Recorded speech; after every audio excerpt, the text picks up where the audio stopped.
हरे कृष्ण कृष्ण कृष्ण हरे हरे, हरे राम राम राम हरे हरे। अध्याय 9 परम गुह्य ज्ञान, श्लोक संख्या 5। न च मतस्थानि भूतानि पश्य मे योगमेश्वरम्, भूतभृन्न च भूतस्थो ममात्मा भूत भावनः। ना अर्थात कभी नहीं, च भी मत स्थानी मुझमें स्थित, भूतानी सारी सृष्टि, पश्य देखो, में मेरा योगम ऐश्वर्यम अचिंत्य योग शक्ति, भूतभृत समस्त जीवों का पालक, ना नहीं, च भी भूतास्थो विराट अभिव्यक्ति में, मम मेरा आत्मा स्व आत्मा, भूत भावना समस्त अभिव्यक्तियों का स्रोत। भावार्थ और तात्पर्य हिज डिवाइन ग्रेस श्री भक्ति वेदांत स्वामी श्रील प्रभुपाद के द्वारा। श्रील प्रभुपाद की जय। भावार्थ में श्रील प्रभुपाद ने कहा है कि तथापि मेरे द्वारा उत्पन्न सारी वस्तुएं मुझमें स्थित नहीं रहती। अभी तथापि से जब कोई सेंटेंस शुरू होता है ना, इसका मतलब है कि इसका आधा हिस्सा पहले कहा गया है। तो पहले क्या कहा गया था? मया ततम इदम सर्वम जगद अव्यक्त मूर्तिना, मतस्थानी सर्वभूतानि न चाहम तेषु अवस्थिता। अभी यहाँ पर भी न च मतस्थानी, वही शब्द यहाँ पर भी आए हैं, भूतानी भी आया है, सर्वभूतानि। तो भगवान जो पहले श्लोक में कहते हैं, चौथे श्लोक में, उसको कंटिन्यूएशन में आगे 5वें श्लोक में बोलते हैं। हम लोगों को तो क्या है, देखो ये श्लोक मिला है, फिर उसका वर्ड बाय वर्ड मीनिंग मिला है, फिर उसका परपर्ट मिला है, ट्रांसलेशन मिला है, ये सब करके हमें लगता है कि गैप हो गया है, लेकिन गैप नहीं है। भगवान ने चौथा श्लोक बोला और इमीडिएटली 5वां श्लोक बोला, कंटिन्यूएशन में भगवान बोल रहे हैं। तो वहाँ पर वो तथापि बोलना भगवान के लिए उपयुक्त है, एकदम तर्क संगत है। हमें ऐसा लगता है कि ब्रेक करने के बाद ये तथापि से कैसे सेंटेंस शुरू हो गया। तो इसमें कहते हैं चौथे श्लोक में, ये संपूर्ण जगत मेरे अव्यक्त रूप द्वारा व्याप्त है, समस्त जीव मुझ में है किंतु मैं उनमें नहीं हूँ, तथापि मेरे द्वारा उत्पन्न सारी वस्तुएं मुझ में स्थित नहीं रहती। अब जब आप इसको कनेक्ट करेंगे तो आपको समझ में आ जाएगा, है ना। तो भगवान के द्वारा ही सारी चीजें उत्पन्न हैं, लेकिन भगवान उन वस्तुओं में नहीं है। जरा मेरे योग ऐश्वर्य को देखो, क्या कहते हैं? योगम ऐश्वर्यम। योगम ऐश्वर्यम का मतलब क्या है? कि भगवान का जो ऐश्वर्य है उसको देखने के लिए अर्जुन को प्रेरित कर रहे हैं। क्यों? क्योंकि ये जो प्रकृति है पूरी ब्रह्मांड में, ये सब भगवान का ऐश्वर्य ही तो है। भगवान की कृपा से तो सारा कुछ हो रहा है। सूर्य निकल रहा है, भगवान का ऐश्वर्य, चंद्रमा निकल रहा है, भगवान का ऐश्वर्य है, बारिश हो रही है, भगवान का ऐश्वर्य है। तो यहाँ पर जब इस बात को कहा गया है कि मेरे ऐश्वर्य को देखो, मतलब इस ब्रह्मांड में जो कुछ है सबको देखो, तुम सब तुम्हारी निगाह में आना चाहिए। और फिर ये समझो कि यद्यपि मैं समस्त जीवों का पालक हूँ, इनका पालन पोषण सबका मैं ही कर रहा हूँ। सूर्य हो, चंद्र हो, वृक्ष हो, पशु हो, पक्षी हो, जीव हो, कोई भी हो, सबका पालन करने वाला भर्ता मैं हूँ और सर्वत्र व्याप्त हूँ। चूंकि ये जीव सब मेरी शक्तियों से आ रहे हैं, इसलिए मैं सब जगह व्याप्त हूँ, लेकिन मैं इस विराट अभिव्यक्ति का अंश नहीं हूं। लगभग यही बात भगवान ने पीछे के श्लोकों में भी कहा था, तीसरे में भी कहा, चौथे में भी कहा, अभी 5वें में भी वही बात कह रहे हैं। समझने का फर्क है सिर्फ, इसको हम ऐसे समझेंगे कि भगवान जब कहते हैं कि ये जो विराट ब्रह्मांड दिख रहा है, हाँ, उसका मैं अंश नहीं हूं। ब्रह्मांड अलग है, मैं अलग हूं, बनाया मैं नहीं है। सारे जीवों में भी मैं हूं, लेकिन मैं फिर भी इससे अलग हूं। मैं सृष्टि का कारण स्वरूप हूं। I am cause of all causes, सभी कारणों का कारण मैं हूं। ये सृष्टि जो बनी है इसका कारण भी मैं हूं। मैंने ही ब्रह्मा जी को दो शब्द कहे थे, ता और पा, तप, तप करो। इससे छोटा कोई डायलॉग दुनिया भर में, पूरे ब्रह्मांड में कुछ हो ही नहीं सकता। जो ब्रह्मा जी जब नाभि कमल में भगवान के प्रकट हुए हैं तो आश्चर्यचकित हो रहे हैं कि चारों तरफ पानी ही पानी है, और मुझे किसने यहाँ पर लाकर बिठाया है, मेरे यहाँ लाने का उद्देश्य क्या है। वो थोड़ा सा बिविल्डर्ड थे उस समय। पहले जीव हैं, आदि जीव हैं, बैठे हुए हैं कमल के ऊपर। तब भगवान ने आकाशवाणी के माध्यम से उनको ता और पा, दो शब्द सिर्फ बोले। ब्रह्मा जी इतने बुद्धिमान हैं, इतने बुद्धिशाली हैं कि वो समझ गए कि मुझे तप करना है, और वो तप करने में लग गए। तो सबसे छोटा डायलॉग है जब भगवान ब्रह्मा जी से कहते हैं ता और पा, तप। तो यहां इस भावार्थ को हम इस तरह समझेंगे, भगवान कहते हैं कि मेरे द्वारा उत्पन्न सारी वस्तुएं मुझ में स्थित नहीं रहती है, वो अलग रहती है, मैं अलग रहता हूं। और मेरे योग ऐश्वर्य को जब आप देखोगे, समझोगे, तो आपको इसका अर्थ पता लग जाएगा। मैं समस्त जीवों का पालन करता हूं और सब जगह व्याप्त भी हूं, लेकिन मैं फिर भी इस सृष्टि का अंश नहीं हूं। सृष्टि का कारण हूं मैं, मेरी वजह से ये सृष्टि हुई है, लेकिन मैं सृष्टि का अंश नहीं हूं। अब इसको तात्पर्य में हम समझने का प्रयास करेंगे। तो भगवान क्या कहते हैं? भगवान कहते हैं कि सब कुछ उन्हीं पर आश्रित है। मत स्थानी सर्वभूतानि। जब मत स्थानी सर्वभूतानि कहते हैं तो इसका अर्थ ये है कि ये जो सारे जीव हैं मेरे द्वारा उत्पन्न हुए हैं। सारी वस्तुएं, सारे कुछ देख लो आप, इस जगत में जो कुछ भी है सब मेरा ही है। इसका अन्य अर्थ नहीं लगाना चाहिए। भगवान जगत के पालन तथा निर्वाह के लिए प्रत्यक्ष रूप से उत्तरदायी नहीं है, अप्रत्यक्ष रूप से उत्तरदायी है। प्रत्यक्ष रूप से उत्तरदायी कौन है? प्रत्यक्ष रूप से उत्तरदायी उनकी शक्तियां हैं, लेकिन अप्रत्यक्ष रूप से भगवान उन शक्तियों को संचालित कर रहे हैं, इसलिए वो अप्रत्यक्ष रूप से उत्तरदायी हुए। तो भगवान जब इतने जगतों का, इतने ब्रह्मांडों का पालन कर रहे हैं, इसका मतलब बहुत थक जाते होंगे, बहुत बोझ है उनके कंधों पर। ऐसा सोचना चाहिए हमें? नहीं, ऐसा नहीं है। भगवान इतने बड़े गोवर्धन पर्वत को इतनी छोटी आयु में लेकर खड़े रहे, भगवान कभी नहीं थके। भगवान अपने असीमित अंशों की सेवा करते रहते हैं, कभी नहीं थकते हैं। इसलिए श्रील प्रभुपाद यहां पर एक उदाहरण देते हैं। क्या कहते हैं? कभी कभी हम एटलस, एक रोमन देवता को अपने कंधों पर गोला उठाए देखते हैं। आप सबने देखा होगा कि एटलस ऐसे कंधे पर एक ग्लोब लेकर उसका फोटो होता है। जब आप गूगल में अभी भी ढूंढेंगे, जिसने नहीं देखा है तो मिल जाएगा। और वो ऐसे एक पैर उठाकर एक पैर झुकाकर बैठा होता है, कंधे पर उसके वो ग्लोब है। प्रभुपाद लिखते हैं कि बहुत थका हुआ लगता है, और इस विशाल पृथ्वीलोक को धारण किए रहता है, पूरा ग्लोब धारण किए हुए है वो अपने ऊपर। हमें किसी ऐसे चित्र को मन में नहीं लाना चाहिए जिसमें कृष्ण इस सृजित ब्रह्मांड को धारण किए हुए हों। उनका कहना है कि यद्यपि सारी वस्तुएं उन पर टिकी हैं, किंतु वे पृथक रहते हैं, उन पर कोई बोझ नहीं है। भगवान कभी थकते नहीं है, भगवान को कभी कोई बोझ लगता नहीं है। हाँ, भगवान सिर्फ अपने एक पलक को हिला देने से ही सब कुछ कर सकते हैं। उनका कहना है कि यद्यपि सारी वस्तु उन पर टिकी हुई है, किंतु वे पृथक हैं। सारे लोग अंतरिक्ष में तैर रहे हैं, और यह अंतरिक्ष परमेश्वर की शक्ति है। भगवान ने किसी भी अंतरिक्ष में तैरने वाले लोग को पकड़ के नहीं रखा हुआ है कि ये मेरे हाथ में एक है, फिर दो है, फिर तीन है, फिर चार है, ऐसे असंख्य हैं, तो भगवान को कितने हाथ लगाने पड़ेंगे?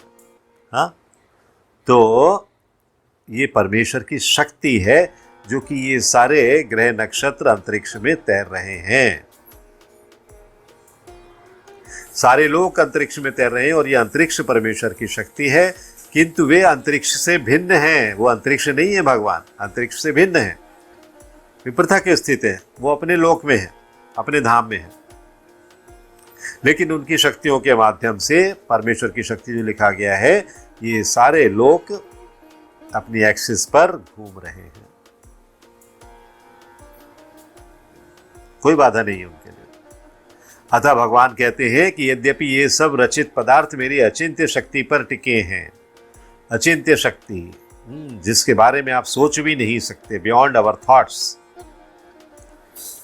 भगवान की ऐसी शक्ति है और जिस पर सारे पदार्थ अपनी एक्टिविटी कर रहे हैं, किंतु भगवान के रूप में मैं उनसे पृथक हूं।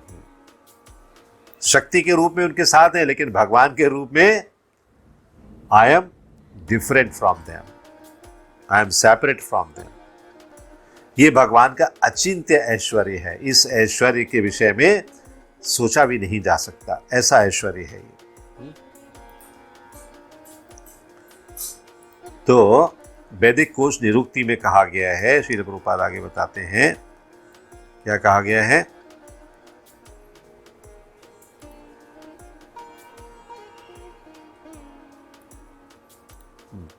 वैदिक कोश निरुक्ति में कहा गया है, युज्यते नैन दुर्घटेषु कार्येषु। परमेश्वर अपनी शक्ति का प्रदर्शन करते हुए अचिंत्य आश्चर्यजनक लीलाएं कर रहे हैं। हमें एक काम करने को दे दिया जाए, हम दूसरा काम नहीं कर सकते हैं। मल्टीटास्किंग कोई बिरले ही होते हैं जो मल्टीटास्किंग कर लेते हैं। सामान्यतः आदमी एक ही काम कर पाता है एक बार में, एक समय में, लेकिन परमेश्वर अपनी शक्ति का प्रदर्शन भी कर रहे हैं और आश्चर्यजनक लीलाएं भी कर रहे हैं। आप बताओ, जब भगवान ने जन्म लिया देवकी के गर्भ से कंस के कारागार में वसुदेव के पुत्र के रूप में, तो उन्होंने जन्म लिया और लीलाएं करनी शुरू की, तो क्या पृथ्वी पर कोई चीज रुक गई कि भगवान अभी वहां बिजी है, यहां पर कुछ नहीं करेंगे? नहीं, हर चीज अपनी जगह पर चल रही है, क्योंकि भगवान की शक्तियां कार्य कर रही हैं और भगवान लीलाएं कर रहे हैं।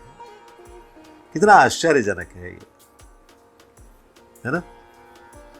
एक ही परमेश्वर है, लेकिन वो परमेश्वर सभी जगह विराजमान है, सभी जगह उपस्थित है और अपनी शक्तियों से सब कुछ संचालित कर रहे हैं। जैसे बिजली का एक बटन दबाने से पूरा घर आलोकित हो सकता है। आप हर जगह है नहीं बटन दबाने के लिए, आपने एक ही जगह बटन दबाया है, बस शक्ति का संचार होने लगा पूरे घर में। आप अंदर वाले कमरे में नहीं है, आप बाहर वाले कमरे में नहीं है, आप किचन में नहीं है, आप सिर्फ एक ही स्थान पर हैं, आराम से सोफे पर लेटे हुए हैं बटन दबाने के बाद। उसी तरह से भगवान अपनी शक्तियों को संचालित करने के बाद आराम से विश्राम कर रहे हैं। उदाहरण समझ में आ गया ना? तो परमेश्वर की शक्तियां हैं जो कार्य कर रही हैं और आश्चर्यजनक लीलाएं भी भगवान कर रहे हैं। अब जैसे आपने बटन ऑन किया, सब जगह प्रकाश हो गया, तो आप यहां बैठकर दूसरी कोई लीला कर सकते हैं, है ना? उसी तरह से भगवान भी लीलाएं कर रहे हैं, है ना? उनका व्यक्तित्व तो विभिन्न शक्तियों से पूर्ण है और उनका संकल्प स्वयं एक तथ्य है। भगवान को इसी रूप में समझना चाहिए। हम कोई काम करना चाहते हैं तो अनेक विघ्न आते हैं और कभी कभी हम जो चाहते हैं वो नहीं कर पाते, लेकिन भगवान के साथ ऐसा कभी भी नहीं होता है। किंतु जब कृष्ण कोई कार्य करना चाहते हैं तो सब कुछ इतनी पूर्णता से संपन्न हो जाता है कि कोई सोच ही नहीं पाता कि ये सब कैसे हुआ। इसीलिए अचिंत्य कहा गया है, अचिंत्य। भगवान इसी तथ्य को समझाते हैं। यद्यपि वे समस्त सृष्टि के पालन करता और धारण करता है, किंतु वे सृष्टि का स्पर्श नहीं करते हैं, छूते भी नहीं है। पालन भी कर रहे हैं, धारण भी कर रहे हैं, लेकिन छू नहीं रहे उसको। केवल उनकी परम इच्छा से प्रत्येक वस्तु का सृजन, धारण, पालन एवं संहार होता है। भगवान की परम इच्छा है, बस वो चलती रहती है, काम करते रहती है और भगवान आनंद लेते रहते हैं। उनके मन और स्वयं उनमें कोई भेद नहीं है, जैसा हमारे भौतिक मन में और स्वयं हम में भेद होता है। हमारा जो भौतिक मन है और स्वयं हम जो है, इनमें अंतर है। लेकिन भगवान के मन में और भगवान में स्वयं में कोई अंतर नहीं है, क्योंकि वे परमेश्वर हैं और वे प्रत्येक वस्तु में उपस्थित भी हैं। वे भौतिक जगत से भिन्न है तो भी प्रत्येक वस्तु उन्हीं पर आश्रित है। भौतिक जगत के अंश नहीं है वो, भौतिक जगत के अंश हम लोग हैं। भगवान तो आध्यात्मिक जगत के हैं, लेकिन भगवान आध्यात्मिक जगत के होने के बाद भी भौतिक जगत की प्रत्येक वस्तु उन्हीं पर टिकी हुई है। यहां पर इसे ही योगम ऐश्वरम कहा गया है। इसीलिए कहा ना भगवान ने, जरा मेरा योग ऐश्वर्य देखो। अर्थात भगवान की जो योग शक्ति है, योग माया जो है, उसको देखो, समझो अर्जुन। तब तुम्हें ज्ञात हो जाएगा कि वास्तविकता क्या है। राइट? तो इसको समझने के लिए थोड़ा सा और डिस्कस करेंगे अभी। और वो क्या डिस्कस करना है, वो ये है कि नच मत स्थानी भूतानी। ये जो शब्द कहे गए हैं, एक बार फिर से इसका वर्ड बाय वर्ड देखते हैं। न मतलब कभी नहीं, चा भी, मत स्थानी मुझ में स्थित, भूतानी सारी सृष्टि। सारी सृष्टि मेरे कारण उत्पन्न हुई है, लेकिन मुझ में स्थित नहीं है। तो यहां पर हमें इस तरह समझना चाहिए कि अब भगवान, दूसरी बात कि संपूर्ण प्राणी मेरे में स्थित हैं के विरुद्ध यहां पर क्या कह रहे हैं कि वे प्राणी मेरे में स्थित नहीं है। कारण क्या है कि अगर वे प्राणी मेरे में स्थित होते तो मैं जैसा निरंतर निर्विकार रूप से ज्यों क्या त्यों बना रहता हूं, भगवान में कोई अंतर होता है क्या? नहीं होता है। हम जीवों में अंतर होता है, मतलब वेरिएशंस होते जाते हैं लाइफ में, हमारी बॉडी में, हमारे काम करने के ढंग में, हमारे बोलने के ढंग में। बच्चा कैसे बोलता है, बड़ा होता है तो कैसे बोलता है, बूढ़ा हो जाता है तो कैसे बोलता है। भगवान में ये कोई परिवर्तन नहीं होते हैं। भगवान हर काल में, हर समय में एक जैसे रहते हैं। तो निर्विकार रूप से ज्यों का त्यों मैं रहता हूं, भगवान ये कह रहे हैं। अगर वैसा संसार भी निर्विकार रूप से ज्यों का त्यों रहता तो मुश्किल हो जाती, कभी समाप्ति नहीं होता संसार। इसलिए भगवान ने प्रलय का प्रावधान किया। भगवान कहते हैं मेरा कभी उत्पत्ति और विनाश नहीं होता, ना मेरा जन्म होता है, ना मेरा अंत होता है। और अगर ऐसा होता कि वो संसार मेरे जैसा ही होता तो संसार का भी ना अंत होता, ना जन्म होता। उत्पत्ति विनाश नहीं होता संसार का। हाँ, भगवान कभी एक देश में है, एक देश में नहीं है, एक काल में है, दूसरे काल में नहीं है, एक व्यक्ति में है, दूसरे व्यक्ति में नहीं है। ऐसी विभिन्नता मेरे में नहीं है। तो अगर मेरे में नहीं है तो संसार में भी नहीं होती। अगर संसार में नहीं होती तो फिर संसार कैसे चलता? ये जगत कैसे उत्पत्ति और विनाश के मार्ग को पालन करता? हाँ, तो जो चीज उत्पत्ति हुई है भौतिक जगत में, उसका नाश होना है। भगवान आध्यात्मिक जगत के हैं, भगवान स्वयं सारे कारणों के कारण हैं। सर्व कारण कारणम, तो भगवान का ना तो उत्पत्ति होती है ना विनाश होता है। ये भगवान यहाँ पर समझा रहे हैं। न च मत स्थानी भूतानी। भगवान निरंतर बने हुए हैं और उनकी स्थिति निरंतरता से, कंटिन्यूएशन में, हर युग में, हर काल में उपस्थित है। इससे सिद्ध क्या होता है कि जो भौतिक जगत के जीव हैं वो तो नश्वर है, वो नित्य नहीं है, हमेशा रहने वाले नहीं है, लेकिन मैं हूं, भगवान कहते हैं।